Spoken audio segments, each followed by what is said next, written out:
Broadcast is now starting. All attendees are in listen-only mode.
Good afternoon, educators. It is 2:59, just about time to start today's broadcast. Our webinar is titled The Access Growth Target and How to Use It. Just another check-in. I want to make sure that in the minutes that have passed, the sound is still okay. If you can hear my voice, please type a message into the chat box, just letting me know that the audio is working just fine.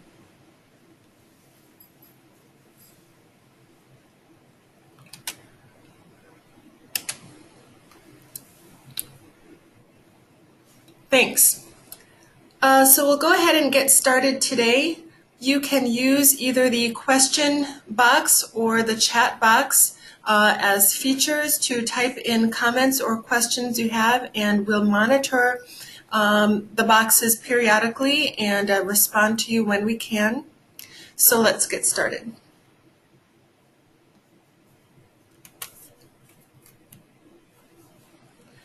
Our objectives in this webinar are three. First, to explain what the Access Growth Target is and how it was derived. Second, to interpret students' access growth targets. And third, to develop English language development goals for English learner students. Going forward, they will be referred to as Ells. And our webinar is broken into three parts. First, we will cover a broad definition of who the English learners or ELs in DC are. And then we will cover how the access growth targets are calculated for our ELs. And we'll round out the webinar with a discussion of designing English language development goals for ELs. Thank you for joining me again. This webinar is approximately 1 hour in length. I'm your host, Anika Harris, and I'm joined by Chandy Wagner, who will begin the first portion of the webinar. A little bit about myself. I work at ALSI in the Division of Teaching and Learning. We're here to support you with your teaching, learning, professional development needs, and in particular, I am here to support you with your EL program. And I'm Chandy Wagner. I am a data analyst in the Division of Data Assessment and Research, and I'll be talking with you more about how we actually calculate the access growth target for the purposes of accountability under the STAR accountability framework. All right, so we'll get started on access growth. I wanted to start first just to see a little bit of who our students are. Students progress through the years. This is still Access 2017-18, looking at all grades. And so we see that we have more students in the access levels 5 and 6 as we approach 4th and 5th grade. And so this is the point at which more of our students are exiting from the program and attaining higher levels of proficiency. In DC, we've established that our hope is and expectation is that students attain English proficiency within 5 years of their first year of access assessment, which would be their first year as an English learner from kindergarten through 12th grade. So I wanted to talk a little bit today about how that access growth target is actually calculated and where you can see it. The 1920 growth target can be seen in the EL Early Access to English Learners Qlik app. That is in there so you can see what growth target will your students need to hit in order to be considered meeting growth for 1920. For 18-19 data, you can see that it actually just went live today in the metric calculation confirmation page. I'm not entirely sure if English language learner point of contacts have access to that, but your data manager can help you see if your students met their growth target, what was their growth target, or if maybe they're excluded because they weren't enrolled at your LEA for enough days. But those are live in Qlik today. So access growth, as I mentioned, it is a measure of, for the purposes of accountability, it is a measure of what percentage of students meet their growth target. So each individual student has their own growth target. If they meet it, they count as meeting growth. If they do not meet it, they count as not meeting their growth target. So this individual growth target is based on scale scores. Even though we talk a lot about proficiency levels, we do the underlying calculations with the scale scores. It's set based on their baseline access proficiency level. So it's the first year that they took access and their baseline grade at testing.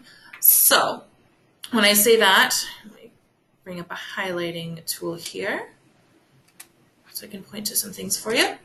So when we say that it is based on their baseline proficiency level and baseline grade, we see here that the baseline access proficiency level, if a student's first access assessment, they score a 1 to a 1.9, meaning they're at level 1, we would expect them to retain proficiency within 5 years, and proficiency being a level 5 on access. However, if a student came in their first year of access assessment, they scored a level 4, they were more proficient than maybe a student at a level 1, 2, or 3, we would expect them to be proficient within 2 years. So this is a set number for all students. It does not vary by grade. However, when we say we use the baseline grade at testing, that helps us see when we would expect the student to be proficient. So a first grader coming in at a level 1, we would expect them to be proficient in 5 years or by grade 6. So the actual growth target is calculated using this formula. We take the target scale score, so that's going to be the scale score of proficiency in the grade in which we expect them to be proficient, minus their previous access scale score, so what did they get last year, or the previous year in some cases, divided by the years remaining to proficiency. I'm going to show you more about what that means and actually do a couple of examples. We're going to get a little mathy. So this is the line graph version of what a student growth might look like over the years. So if I say that the student has a baseline year, they score a 2.0 and they're in grade 2. This is just an example, but basically we would say, okay, because they were at a 2.0, based on the previous graph, we would expect them to be proficient in 4 years. In 4 years, at the end of 4 years, they are in grade 6. The goal in grade 6 would be a 5.0. Again, like I said, we do the actual underlying calculations and scale scores. I'm showing you proficiency levels here because they're much more understandable and meaningful to understand. So we're expecting them to grow 3 points because 5.0 minus 2.0 is 3. We would expect their proficiency level to increase by 3 over the span of 4 years. So if you look above the blue line, you'll see the green arrows would show what their goals would be. So in that first year, we're saying, okay, we want them to grow 3 points. We divide the time by 4 years. We expect them to grow about 0.75 proficiency levels. So this is a little bit rounded down, but basically they should get to a 2.7. So in the next year, when the student's a third grader, if they actually scored a 2.8, they would have exceeded their growth target of 2.7, so they would be considered to meet growth. So as we keep going, we now look at the distance between where they were last year and where they still need to go in the future. So 5.0 minus 2.8 gives us the 2.2 that we still expect them to grow in the next year. However, now they only have 3 years left to proficiency, so we divide that 2.2 by 3 to get about 0.7. So 2.8 plus 0.7 gets us to 3.5. This is where we would expect them to be in 4th grade. However, maybe the student just doesn't test in 4th grade, they are sick, parents do not want them tested, whatever the case may be, the student doesn't have a score at all in 4th grade. That student would count as not meeting growth for 4th grade because they have not reached this target of 3.5. However, the student comes back in 4th grade and tests, and so we're still looking at what should that growth target be. So at this point, we're still saying they should get to a 5.0. Their most previous score is a 2.8. 5.0 minus 2.8 is still 2.2. But now we only are dividing by 2 years instead of 3 years that we did here. And so we're expecting that student to have made 1.1 proficiency levels of growth since grade 3. So in 5th grade, we would say the 2.8 that they were at before plus the 1.1 gets us to 3.9 as their growth target. Student comes in grade 5, they knock it out of the park, they're at a 4.3, they beat their goal, they are closer to their target than we expected them to be, they would be considered as meeting growth. Year 4, at this point, we would say, okay, we want them to get to a 5, they were at a 4.3, we want them to grow 0.7 to be considered being proficient. They are expected to make that in 1 year, so 0.7 divided by 1, of course, is 0.7, and our goal would be to get them to 5.0 by grade 6. So that's one way of looking at the growth target. You could also put that into a table, which we'll do on the next slide. So this is the same student data that we looked at before, just put in a slightly different way. So if we say that in grade 2, they were at proficiency level 2.0, this does show you the scale score that would correspond with that as well. Scale scores and proficiency levels are different for every grade at composite proficiency levels, and so that's why it is important to say, okay, what is the actual scale score that corresponds with a certain proficiency level? So of course this is a baseline year, and so we don't have a growth target for that baseline year. So if you have a student who's a first year kindergartner, they're not going to have a growth target for that testing year because it's their first year testing. Of course, I can't set a goal if we don't know where you're starting. However, by setting this baseline, we're achieving a 5.0 in 6th grade. The minimum scale score that corresponds with a 5.0 in 6th grade is 399. So this is the actual data that we're using to do that calculation. In case you're trying to do them on your own in your LEA, that is what we're actually using for the scores. So as mentioned on the previous slide, in 3rd grade, the student scores a 2.8, which is scale score 295. The actual change in scale score is 40 points. We do the same thing that we did before, except for we're using scale scores instead of proficiency levels. So at this point, we're at the 399, which is their growth, their final target that we want them to reach, minus the 255, which is their previous score. We divide by 4, because that's how many years are left to proficiency, and we get 36 scale points. They actually changed 40 points. 40 is greater than 36, so they met their goal. Because they made more progress than we expected them to by just a little bit, the next year's target will be a little bit lower because there's less of a distance to cross from where they were to where they're trying to get. In the following year, again, they didn't take a test in 4th grade. Maybe they had an invalidated test, so they don't have any change in scale score. We still can calculate the growth target for them. The target is still the same at 399. We subtract the previous score, which was 295. We can divide by 3. We would expect them to grow 34.7 points. They missed that target because they didn't test at all. In 5th grade then, they come in, they score 4.3, which is a scale score of 370. Their growth from 3rd grade, from 295 to 370 is a growth score of 75 scale points. We take the same target of 399 minus the previous score, this time dividing by 2 to say that their growth target was 52. 75 is greater than 52, so the target was met. And again, that means the next year's target will be the same or just a little bit lower, and you can see that it is. So in 6th grade, maybe the student scores a 5.1, which is a scale score of 402. Their actual change in scale score was 32 points. Did they meet their goal? Their goal was still 399 minus the 370, which is their previous score, divided by 1, because that's how many years are left to proficiency. And their target was 29. They made a growth of 32, and so they are considered to have met their target, and they're exiting from English learner status.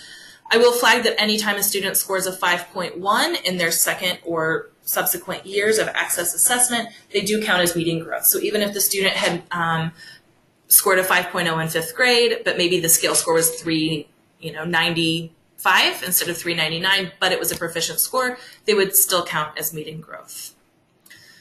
So there are a couple of fun caveats to the English language proficiency targets.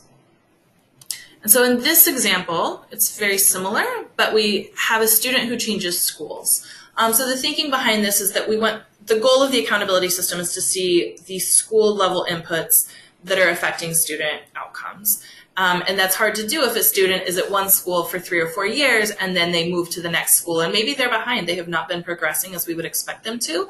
We don't want the new school to be held accountable for maybe the faulting or the lack in the other school, potentially. So this is what it looks like with the baseline year changes. We start with the same baseline score because I like simple examples. In 3rd grade, they get a 2.8. They met their growth target. In this example, in 4th grade, they actually tested, but maybe they're not meeting their growth. They only grew 11 points, but their goal was 34.7. However, if the student changes to a new school in 5th grade, then our baseline year is going to reset.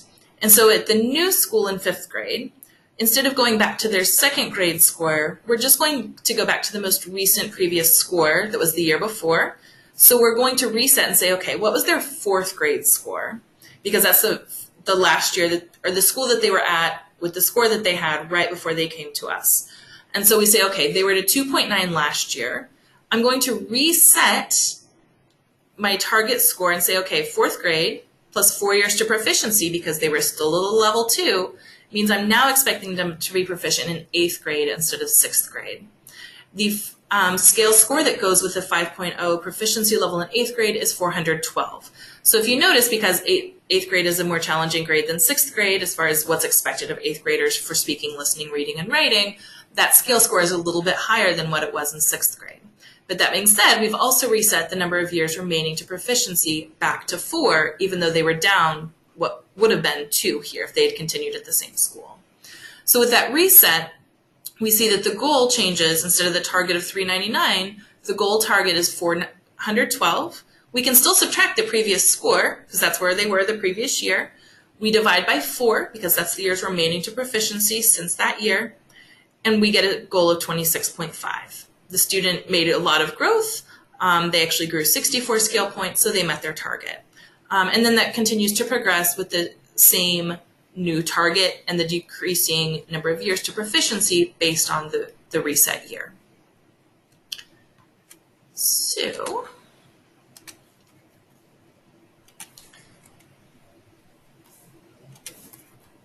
there we go. There are a couple of other interesting caveats to the access proficiency level or access growth scores. There are some inclusions and exclusions. The goals of these are really to make sure that we're only holding schools accountable for students that they have in their classrooms for the majority of the year. And so that's why you'll see some of these things in here. So inclusions are students who are ELs in the current year's data validation and previous years of access testing. So basically, if you have a student who you tested on access, but they're not an English learner officially, that student is not going to count towards access growth. We did have a few students who tested last year who were not marked as English learners, and so we have contacted those LEAs to say, should they be English learners? If so, you should enter them as such, and if not, then they should not be assessed. Access is only for students who are current English learners in grades K through 12. The second inclusion, students must be enrolled at least 90 calendar days from the audit date of October 5th to the beginning of the state access testing window at their testing school. And so again, the goal of this is we want to make sure and only hold schools accountable or give schools credit for students who they had at least 90 calendar days to provide instruction during the school year. The third inclusion here are students are included if they were continuously enrolled at the testing school or if they took access. So if your testing window is from March 1st through March 5th, and the student withdraws from your school on February 28th, so you don't have a chance to test them, we wouldn't include them because you didn't have a chance to give that assessment. However, if the student with the testing window of March 1st through March 5th, you did test the student, they withdraw on March 4th, we are still going to include them because you did have a chance to assess them and they have an access score. Students are also included only if they have a previous score from the prior year or if they met minimum enrollment at that same school. So basically, if it's your first year as an English learner, we can't calculate a growth target for you in that second year, in the first year because it's your first year of testing. But that being said, we will also, if a student should have been tested in the previous year and they were not, and they were at the same school and they meet the minimum enrollment of 90 calendar days and continuous enrollment, then that student will count against the school because they didn't meet growth because we couldn't calculate a growth target for them, but they should have had access scores. We should have been able to calculate a score for them. So that's why it's really important to make sure and assess appropriately all of your English learners in grades K through 12. For exclusions, we exclude students with invalidated access scores, just because, if there's an issue with the test, we don't want to hold schools or students accountable for something that was out of their control if the score was invalidated. We also don't currently have a way to include students who take the alternate access assessment. So those students for now are excluded from this metric as well. Students who are English learners for the first time in the current year, again, if we don't have a previous score, or even if we do have a previous score but they weren't an English learner in the data system, they would not be included. So we would exclude those students if it's their first year as an English learner, or just first year in DC schools in general.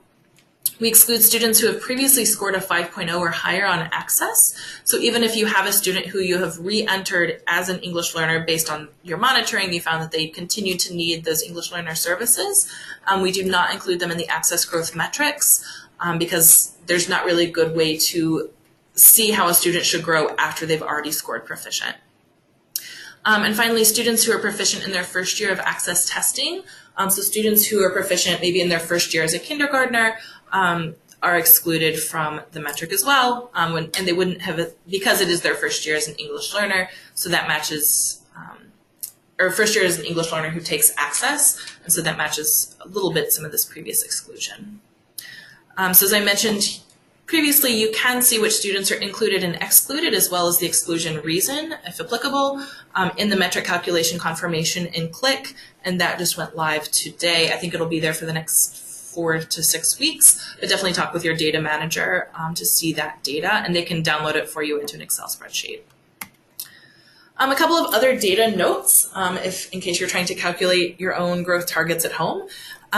Students whose expected grade in the year of expected proficiency, so maybe a 10th grader who's a level 1, you add 5 years to that and you get grade 14, grade 15, sorry, I do math, then clearly there's not a proficiency level for grade 15, and so we use the proficiency level in grade 12 as a proxy for them. The second bullet here, students who do not reach proficiency by their target year will count as meeting or making insufficient growth until they reach a 5.0 or higher. So if you have a student who should have been proficient last year, basically they're going to count as not meeting growth until they are proficient, unless their baseline year resets because they go to a new school. As I previously mentioned, a score of 5.0 always means, as long as it's not their first year of Access testing, always means that the student will count as meeting growth because they've reached proficiency. As a caveat, the Access composite overall is based on scale scores, and it is 15% speaking, 15% listening, 35% reading, and 35% writing. So there's definitely more of an emphasis on those literacy skills. And if a student does not test in a year, it will result in counting as not meeting growth in at least 1 year. So either in the current year if they already have a baseline, or next year if they don't already have a baseline, assuming they don't change schools. So again, it's really important to make sure that your English learners in grades K through 12 are being assessed on Access. So that is it for how scores are actually calculated, and I'm going to turn it back over to Anika to talk about how to actually use all these language goals and English language proficiency goals, because we don't want it to be just something you see on accountability or on metrics or on data points, but we want you to actually really be able to use these for your students to help drive their instruction and how you're working with your students. Thank you, Chandy. Before diving into the next section, I want to make sure we acknowledge any questions or comments that you have, so take a moment to look into the various boxes here. And do know, again, that the question box, which is a little bit more of an anonymous format for you to write to your hosts today, is open to you, as well as the chat box. You can use both of those to post any comments, and again, we'll be checking periodically. Another note is that you who are participating in the webinar will be emailed a PDF version of this PowerPoint. So if you are interested in reviewing some of the metrics that you just heard Chandy cover, you will be able to do so once that webinar gets emailed to you as a PDF, so you can review the slides. And finally, for this section on English language development goals, I've attached a handout to the webinar platform that you are able to click on and download or view as the webinar proceeds. If you do download the handout, know that you can save it and refer back to it at a later time after the webinar. All right, so we'll move into the goal development section of this webinar. And I wanted to just share a little bit about Aussie's sentiment on not just our English learners, but all students in the city. The presentation that we developed today was designed to further Aussie's mission to sustain, accelerate, and deepen progress for DC students. Aussie's vision for DC to close the achievement gap and ensure people of all ages and backgrounds are prepared to succeed in school and in life can be realized in part by educators who support ELs. One way to realize this vision is by setting English language development goals for ELs based on access growth targets to help ELs attain English language proficiency and exit from EL status within 5 years.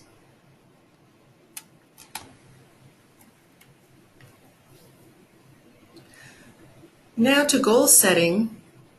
The purpose of working to create goals and to set them for English learners involves both you as an educator and the students. For you as an educator, it motivates you to make exiting the EL program a reality for your students. Goal setting also helps you think critically about the path that students must take and the tools that you and students need to exit the EL program. Another purpose and benefit to creating goals is that it increases students' agency and engagement and motivation to succeed in school. So you'll hear me refer to students throughout the rest of this presentation in the sense that they can be involved in setting their goals, reviewing their goals, and ultimately working towards achieving their goals.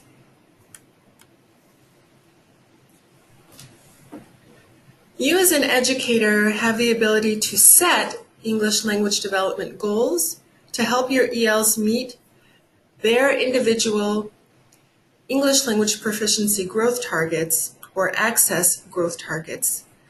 But for those of you who may not have done goal setting before, it might be interesting to look at what the path from just the concept of a goal to actually crafting a goal, what that looks like in practice. For those of you who are more experienced, this might jog your memory since the school year is just beginning and motivate you to get into the spirit of goal setting for your students this school year. We're going to use Zoila as a case study to understand what it means to set goals for English language proficiency. Now, our student Zoila is a third grader this school year at an elementary school, and Zoila was born in the United States. She comes from a Spanish-speaking home. And Zoila began her formal schooling as a kindergartner at the same school. So in order to understand how the access growth targets tie into English language development goal setting, we'll use the most simple scenario where a student is at the same school for the years that they need to achieve their target. I have a question for you. And that is, based on the little snippet that you see at the top of this slide, what is it that you know about Zoila to begin the English language development goal setting process for her? And I invite you to use the chat box to respond to this question and to respond to a few other questions that I've peppered throughout the presentation. But again, our question is, what do we know about Zoila? And what information can we take from the statements above to begin the goal-setting process for her?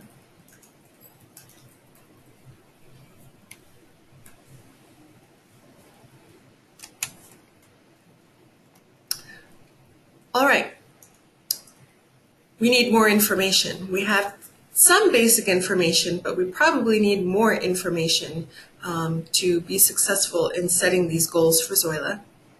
So here's some information about her English language proficiency. You have her access history for grades K, 1, and 2. You can see when she took the access in kindergarten, she scored a level 2. And as you look to your right, you can see the scores by domain. So that gives you an indication of where she's stronger and where she's weaker in the different language domains. In first grade, she scored a 1.8. And in second grade, she scored a 2.5. Now thinking about setting English language development goals for her, what more do we need to know?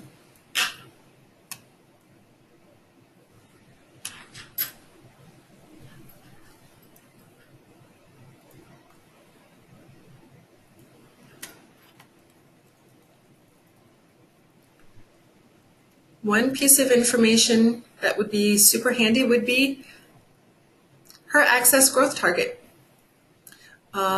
Where is it that we need to go, and by what period of time do we need to get her there? We can also think about what those access scores mean. They're numbers, and we have those numbers in the graphic, but what do those numbers mean? In order to interpret those numbers, it's helpful to understand what the English language development standards as set by WIDA are, and what some of the performance definitions or language performance definitions for the different domains say in relation to her scores. Okay, so let's do a little bit of math and incorporate what Chandy mentioned in the Access Growth Target section of this webinar earlier. Highlighted for you is the fact that she, in grade kindergarten, scored a 2.0 on Access. At a level 2, she would need 4 more years to reach proficiency level 5, or a score of 5 on Access. As you start to develop goals for your English learners, you can use the same thought process, reviewing access history, looking at grade 2 score, thinking of the WIDA performance definitions, which we will look at in just a moment, and marrying that information in order to develop a goal. So you can use the same thought process that we're using here. Now, assuming Zoila does not change schools, this is what her growth trajectory may look like. We know that she's expected to achieve proficiency in 4 years because she started with a proficiency level 2.0. And the metric that we're working with is a scale score of 382 by the time she reaches grade 4.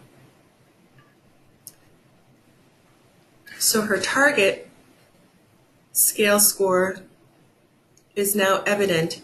And to interpret the chart that you see on the slide before you, you have information based on her current access history. We can make a projection about the growth target for grade 3. And she needs to reach 3.6. As you'll see on the right-hand side for 3rd grade, she needs to achieve proficiency level 3.6. And from there, she'll have 1 year remaining to proficiency if she achieves it. With that information and knowing the performance definitions for expressive language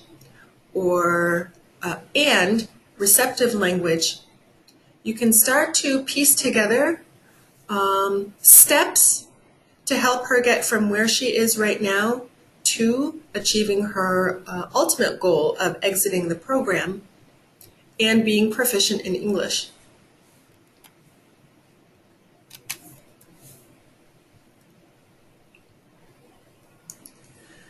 So I mentioned WIDA, which produces the Access for ELLs 2.0 English Language Proficiency Assessment. It's the assessment that's given to ELs every spring. Statewide assessment, the scores of which show educators and students where they are in listening, speaking, reading, and writing. And for our purposes, it lets us and the students know where they are in relation to their growth target. But I also mentioned that WIDA produces performance definitions to explain what students are able to do at their level. We're going to take a look at one of them. And I'll just toggle here to the WIDA site. Here we have performance definitions that apply to both speaking and writing. That's expressive language. And the links to these WIDA performance definitions are provided to you in the slides, which you'll receive via email. What I would like you to focus on is the fact that at a level 1, which appears at the bottom of the screen, students are performing or producing words, which is an indication that level 1 corresponds to less proficient in English. If you scroll up this document, you'll see at a level 5 where students are much more proficient, and for our purposes in DC, level 5 is the exit criteria. They're not just producing words and not just producing phrases, not just producing individual sentences, but they're engaging in discourse, that rich language that you think of when you watch a debate on a news broadcast or a panel on a news network. With writing, you may think of discourse as being the language complexity needed to produce a legal brief that a judge reads in advance of a court case. In addition, students who are a level 1 are not yet familiar with the rules of language, but as they progress, they're able to weave in sophisticated rules to produce language. And when it comes to vocabulary, at a level 1 down at the bottom, they're using general words. But as they progress up the ladder to a level 5, their vocabulary is not just general. They can choose general, but they have the option as they go up to use specific language, and at a 5 they can use technical language. So in thinking about Zoila's production in speaking and writing, you can use these performance definitions to create goals for her, knowing where she is, looking at the performance definitions and thinking what is the level right above where she is, or what is the level corresponding to her growth target for that school year, and weaving in the performance definitions into the greater goal.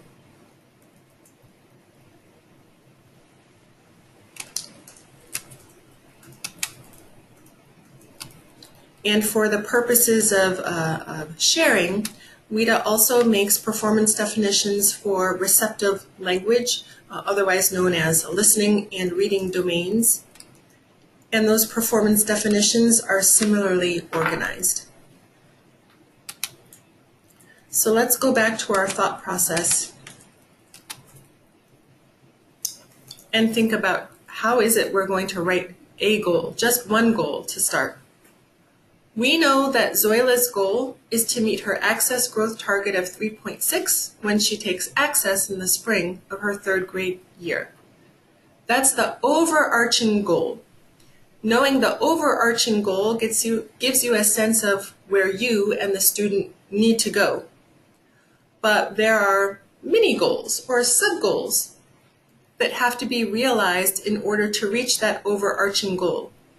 And to explain more simply, you may think in your head, I want to bake a cake. That's your overarching goal.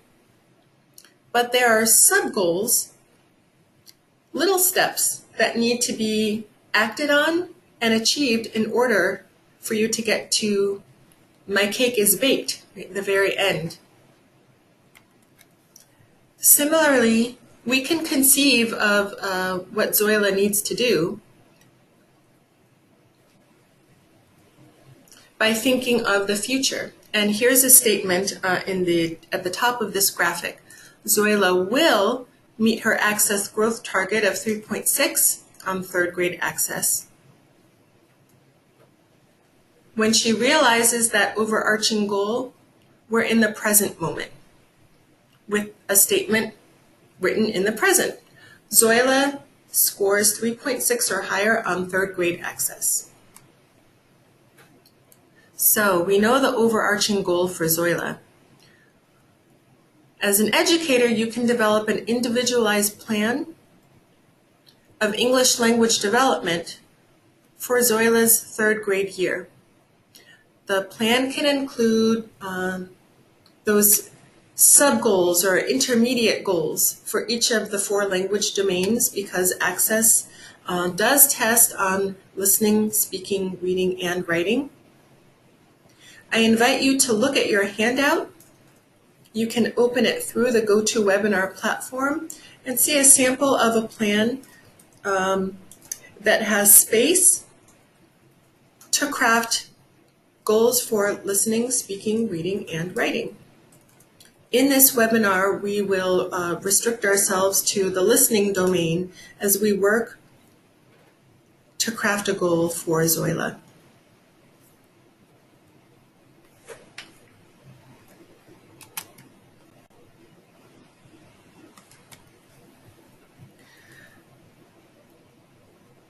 The number of goals that you produce is up to you and up to the student. For our purposes today, we will think through the development of one goal, but let's say you want to have multiple goals. That's okay.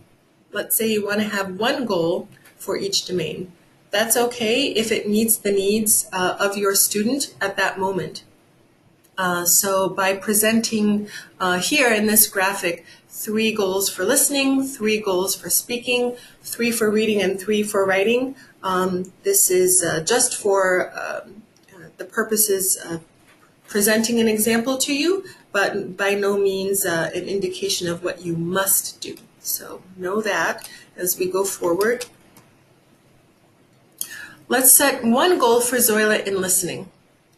The first step after knowing the overarching goal, which is written in bold type at the top of this slide, is examining the content she's going to be exposed to in her third grade year.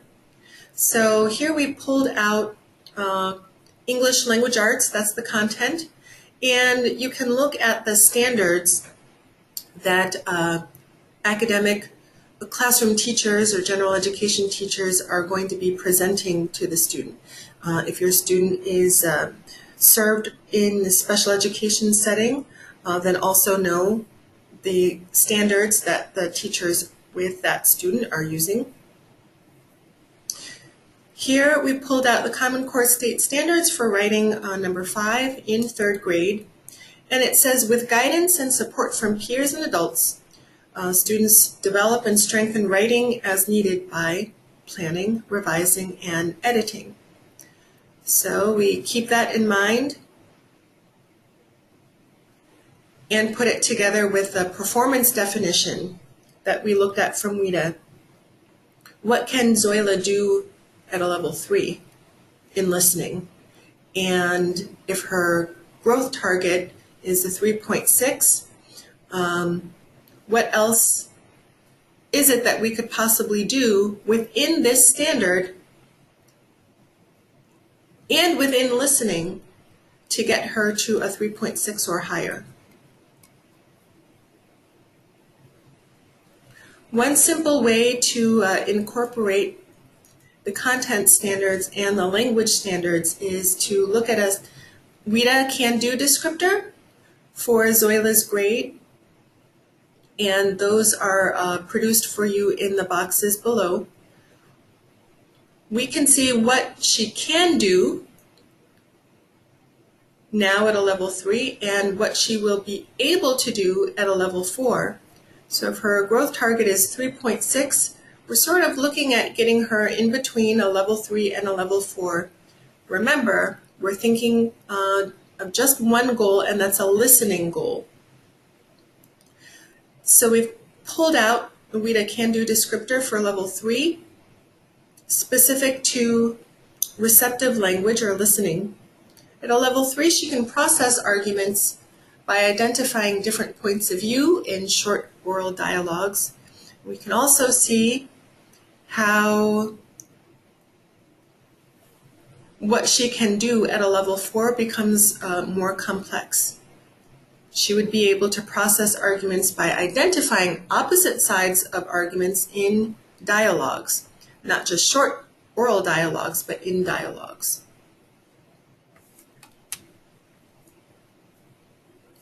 So you've got first the access growth target to help you conceive of her overarching goal. You have reviewed the WIDA performance definitions to understand what language looks like at her level and what language looks like at the level you want her to achieve when she takes access in the spring of her 3rd grade year. You have pulled out standards for academic content that she will be exposed to in her 3rd grade year. And you've taken a look at WIDA's can-do descriptors to get a more digestible view of what she can do with language in the listening domain. Next, when writing your goal, know that well-crafted goals are clear and measurable and attainable. By clear, we mean that the goal states exactly what the student is expected to be doing, what they're able to produce and understand in English, and it also states how educators will measure that that goal has been met. By measurable, we mean a quantifiable goal.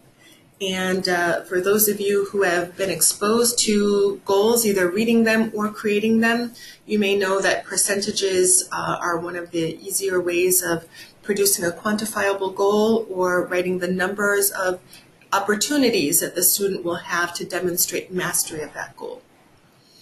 And by attainable, we mean thinking about the instructional and non-instructional factors that work in her favor, or conversely, that might make goal attainment a challenge.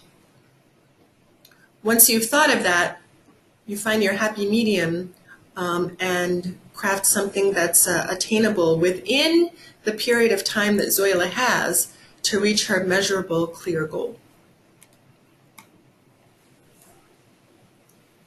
On this slide, you'll see 3 different ways to write Zoila's goal. Again, we're just focusing on one singular goal in the listening domain, but we're providing 3 examples of how that could be written in a clear, measurable, and attainable way. So again, the overarching goal is that she meets a 3.6 on access in the spring of her 3rd grade year. That's the period of time that we have. And goal 1, as it's written here, is that Zoila will correctly process expanded related ideas characteristic of particular content areas in 4 out of 5 opportunities. So our measurement is the 4 out of 5 opportunities that she has to demonstrate mastery. And in this goal, you can see that the content standard has been put together with what Zoila can do with English language. In another example, what's highlighted is the period of time as opposed to the quantity of opportunities she has to demonstrate mastery. Zoila will correctly process expanded related ideas characteristic of particular content areas by the end of the 3rd marking period, which is roughly when access takes place. And the last example is stated a little bit differently. It's using percentages here and opportunities. Given an oral reading of an informational text, Zoila will process expanded related ideas characteristic of particular content areas with 80% accuracy in 8 out of 10 opportunities. And added to this last example is what support she will be provided, and that is the oral reading of an informational text. So, after identifying what type of goal writing style you like, you write Zoila's goals. You write them into her plan, that document, sample document that we've provided for you.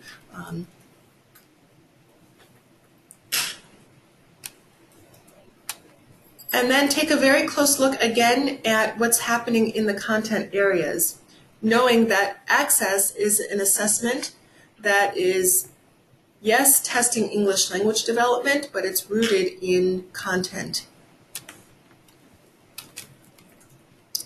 So with English language arts and listening, we can think of what she can do right now. It's the beginning of the school year. So let's look at what she should be able to do at a level 3. And this is something that you, as her English language support person, could communicate with her classroom teachers.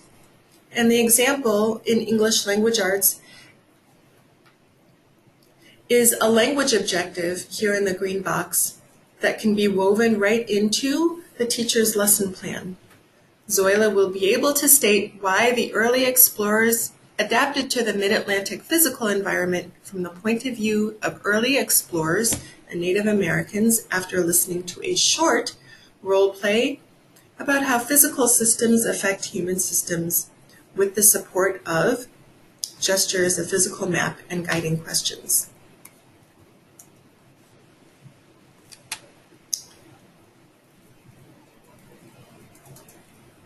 As the year progresses, Zoila's mastery of that listening goal should be evaluated. And you and her teachers in the content areas should be able to evaluate or have a process to evaluate if she's able to do these tasks and meet these objectives at a level 3. You plan your language supports accordingly and plan supports for her to be successful in the classroom accordingly. And as she does progress, start moving her up to a level 4 when writing language objectives or when the classroom teacher writes language objectives. And you can see the difference here. It's not just that Zoila's listening to short segments, she's listening to 3 complete episodes of content, and her supports, which at a level 3 were the gestures, a physical map, and guiding questions, are now just the guiding questions.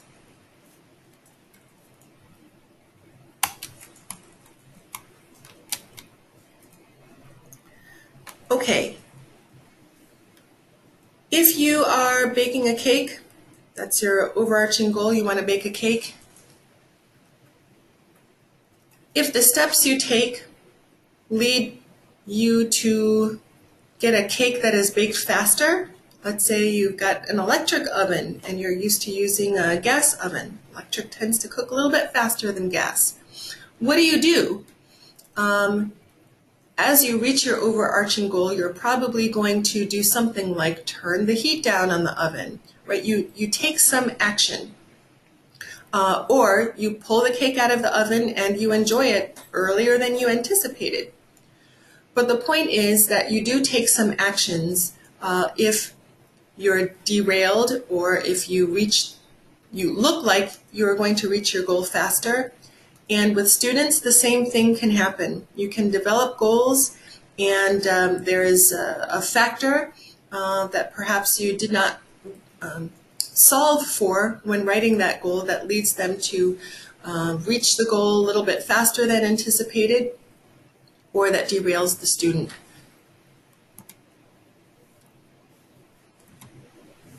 If that happens, it's perfectly fine to make amendments to your goals. You would take the same process by looking at the content standards, understanding her English language performance in the 4 language domains. In the case with Zoila, as with your Ells, who now you know they have access growth targets, those overarching goals for those students are likely to be fixed. But some reasons that you might encounter that would motivate you or prompt you to amend a goal, just like with Zoila, if she accelerates or is derailed, may be that she's progressing more slowly or rapidly. Some students may have an extended absence. Thinking back to Zoila, perhaps she has a setback due to prolonged school breaks, which is a reality for some students. Those week or 2 long breaks in the middle of the school year can put students in a language bubble, and when they come back to school, they have to get the wheels turning again, and it can take some time to get back into the swing of things. If that happens, it might be necessary to amend goals or write intermediate goals to get the student back on track, or to support their accelerated growth. An amendment can look like your goal now has a different time frame for achievement, or your quantifiable metric, right, that percentage, or those opportunities that they have to demonstrate their mastery change. Perhaps the difficulty of the goal should be increased or decreased.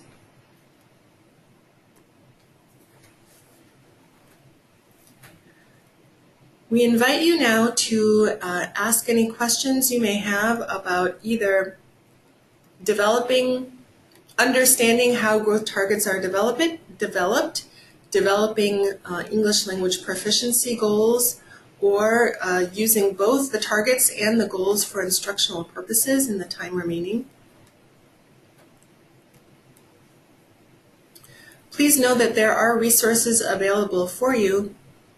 WIDA has produced an interpretive guide for score reports, and Aussie has invited WIDA to come and present training on interpreting access score reports that takes place next week. WIDA has also developed a form to use when preparing to discuss the access score reports with teachers, with students, and with the students' families. And that link is provided for you as well. Other helpful links are the STAR Framework Technical Guide, the DC Report Card, and downloadable data. We will leave you with our contact information if you want to know more about these links or need support with these links, or would like to connect with us further on any content covered in this webinar. I'd like to take just a few seconds to call out that we have a list of members of ALSE's Teaching and Learning Professional Development Team. So these are your contacts for everything from school climate to science, technology, engineering, and math.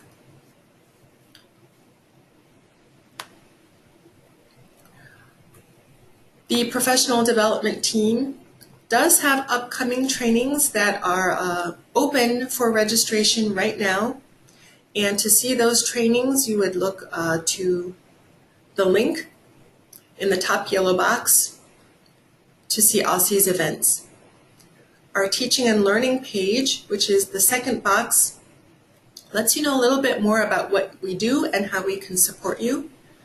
And new this school year, we invite you to subscribe to Teaching and Learning's Professional Development Bulletin, and that is provided to you in the link in the third yellow box. Thank you for joining us this afternoon. There are additional resources related to serving English learners that you see on this slide. And we have upcoming events such as the monthly Special Topics in English Learner Programming broadcast. The next one is next Thursday, September 12th. The Center for Applied Linguistics is coming to present a 2-day workshop. That is a great event for those who are working in dual language programs. Our English Language Acquisition series repeats again this school year. It's a 3-part series and registration is open for that. The first session is Monday, September 23rd.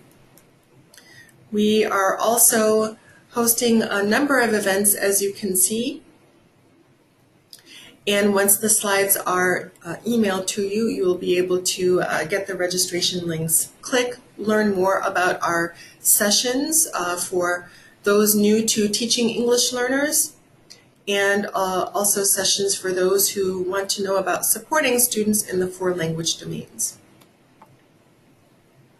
If you have questions about access, for ELLs, Michael Craig is our assessment specialist working with special populations, and his contact information is provided on top of this slide. Chandy Wagner, who provided information about access growth targets and was gracious enough to co-present today. She is also available by email, and her contact information also appears. Thank you for participating with us this afternoon. Please do reach out for any questions or concerns, and have a great rest of the day.